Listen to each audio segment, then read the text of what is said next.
Así son las opiniones que nos importan.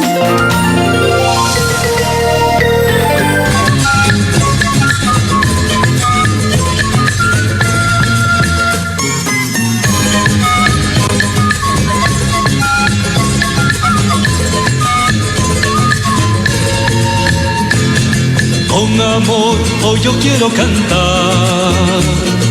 Es un país al que queremos mucho porque tenemos buenas referencias, no lo conocemos, pero da la impresión que se está transformando en el espejo en donde mucha gente no quiere mirarse. El ejército en las calles, tomas de canales de televisión, cárceles y universidades. Así de heterogéneo es el conflicto político, social, económico que se vive en Ecuador. Ayer se debió dictar por parte del presidente Noboa, electo recientemente, el estado de excepción para poder controlar la situación. ¿Por qué está descontrolada la situación? Bueno, se lo vamos a preguntar al interlocutor que en otras oportunidades nos ha ayudado a entender lo que pasa en Ecuador. Vamos a saludar al doctor en Economía y subdirector de contenidos de CELAC, Nicolás Oliva Pérez. Guillermo Jeremía, del programa Así son las cosas de Río Cuarto, en la provincia de Córdoba, lo saluda. Nicolás, buenos días, ¿cómo va? Usted está en Quito, ¿verdad?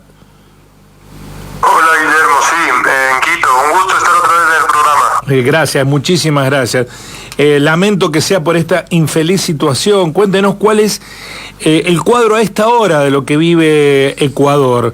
Lejos de lo que la canciller argentina de manera irresponsable tuiteó en apoyo, dice Ecuador en llamas. No está Ecuador en llamas.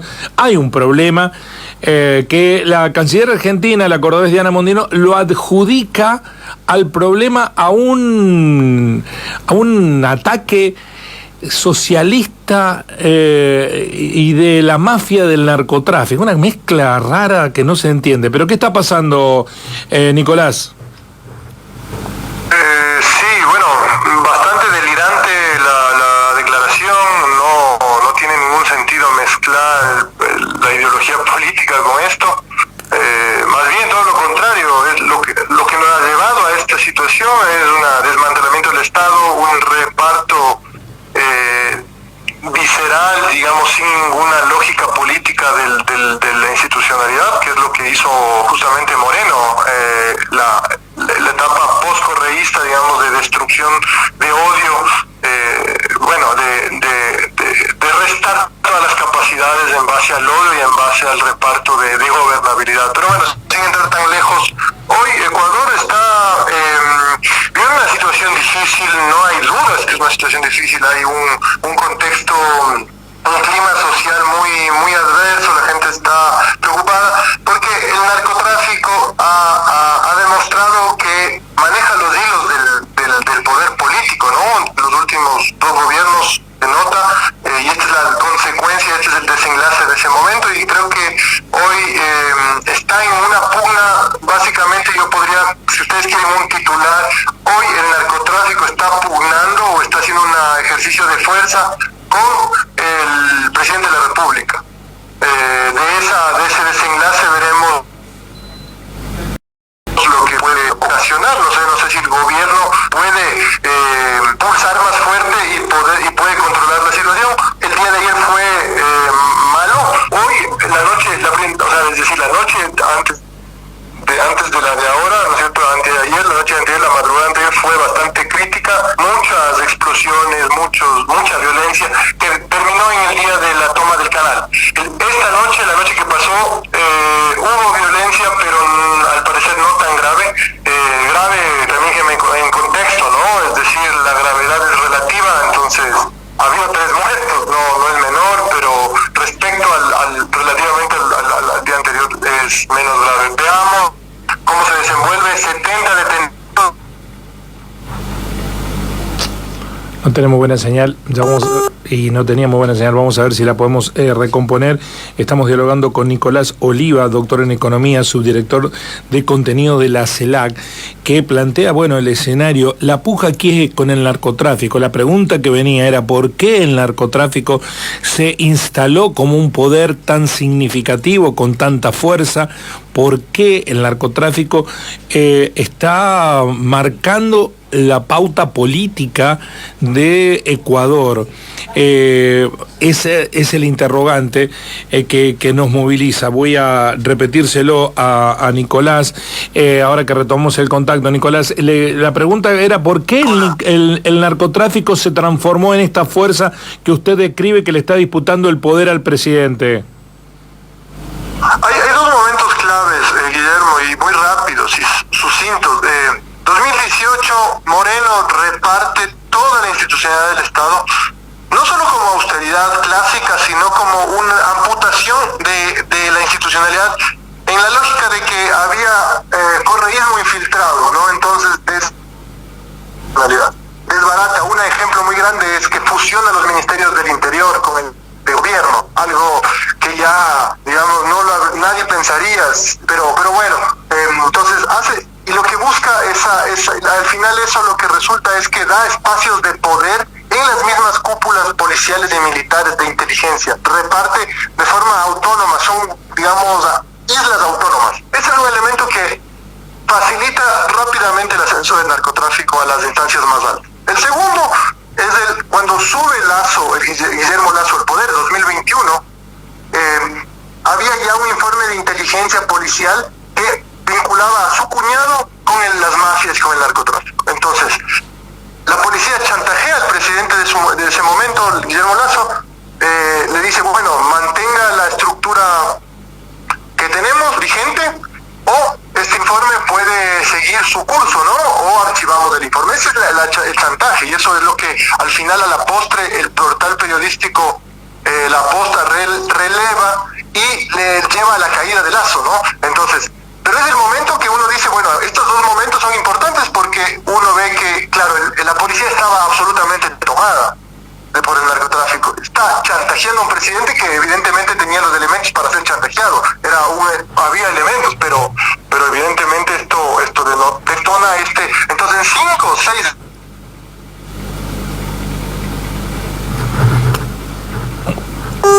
Bueno, se volvió a cortar. No es buena la señal que tenemos. Ahí fue, ahí la retomamos, Nicolás. Hola. Sí, ¿me escucha? ¿Me escucha, Nicolás? Sí, te escucho, no sé en qué parte se entendió hasta la referencia que decía que estaba chantajeando la policía a Lasso, por eso se tuvo que ir. Sí, se entendía claramente. Sí, esos son los momentos, a mi forma de ver, fundamentales para entender este proceso, ¿no? Destrucción del Estado y unos presidentes ausentes y bien, digamos, con un círculo cercano vinculado al negocio de las mafias, del Estado, de las compras públicas, del narcotráfico, en fin. Para finalizar, Nicolás, esto se da en un contexto de crisis económica producto de una dolarización que no resolvió los problemas, y hay sectores de la sociedad que han quedado fuera del sistema y están financiándose ahora con el narcotráfico.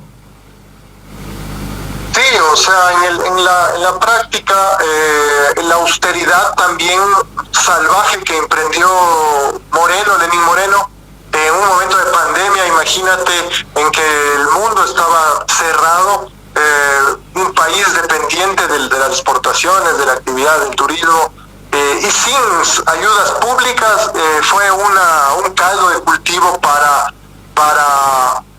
esto, ¿no? Para capturar a jóvenes, a chicos de 16, 15 años. Si tú ves la imagen más triste, es que si tú ves las imágenes del secuestro del Canal el día de ayer, son chicos que no superan los 20 años.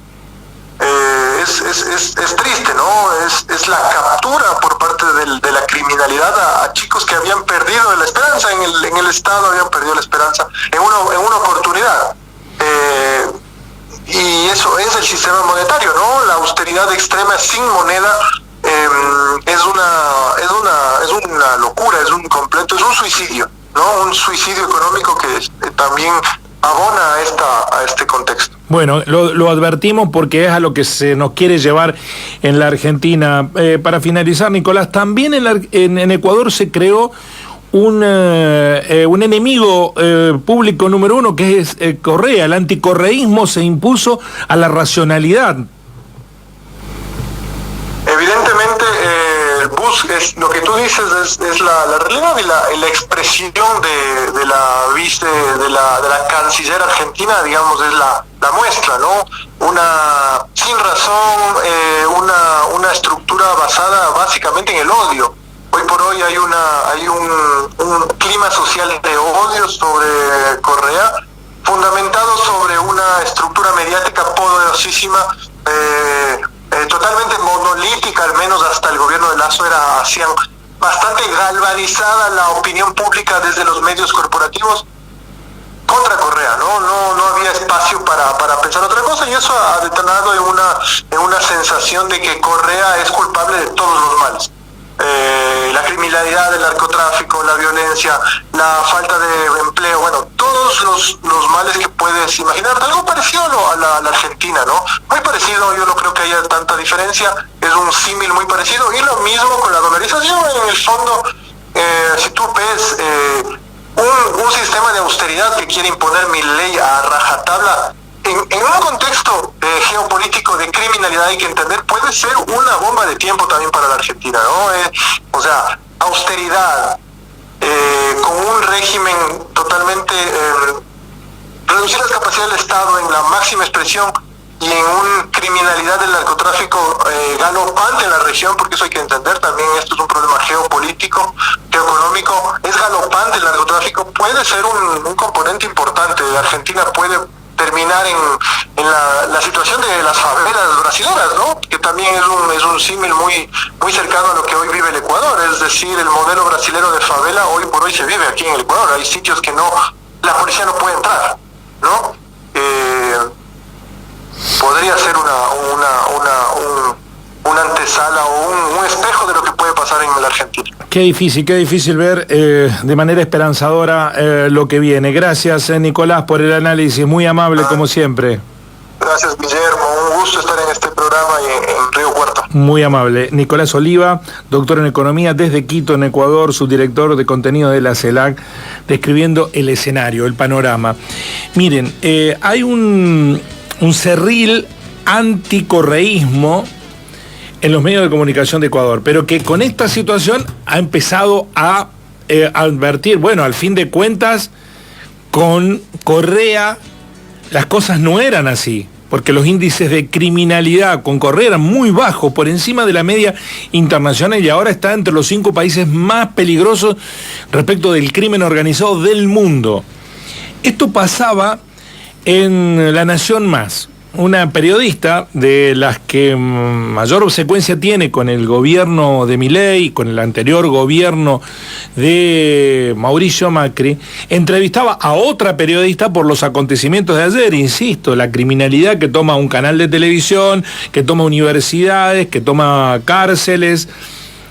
Esto saca el ejército a las calles. Escuchen el diálogo entre la periodista argentina y la periodista ecuatoriana. La periodista argentina intentando hacerle decir a la periodista ecuatoriana lo que le era funcional a Milei y a la ideología de La Nación Más. Y la periodista ecuatoriana desde el lugar de los acontecimientos respondiéndole.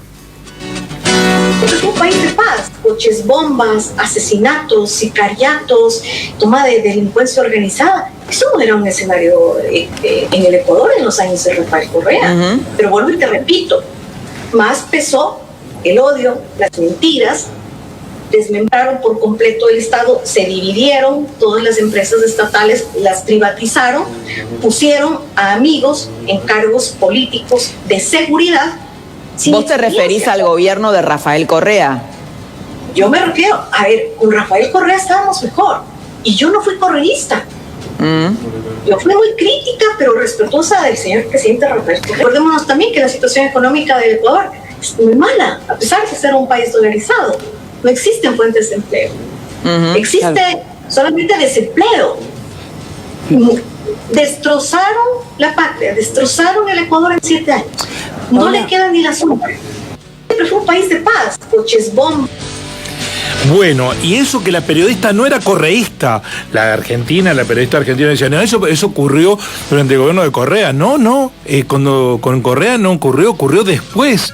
Hace 7 años que Correa no es gobierno. Primero estuvo Lenín Moreno, después estuvo Guillermo Lasso, un banquero que no pudo terminar porque lo echó el Congreso y votaron y se eligió a Noboa, que es el hijo del dueño de la mayor empresa productora de bananas. Las bananas que comen ustedes de Ecuador, las produce Noboa, el padre del actual presidente.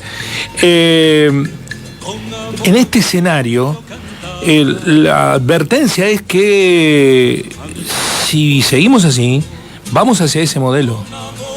Porque quieren desmantelar absolutamente el rol del Estado y meter... Ya ayer lo dijo Patricia Bullrich en declaraciones, quiere que el ejército combata el narcotráfico, que hoy por la ley de inteligencia le está vedado.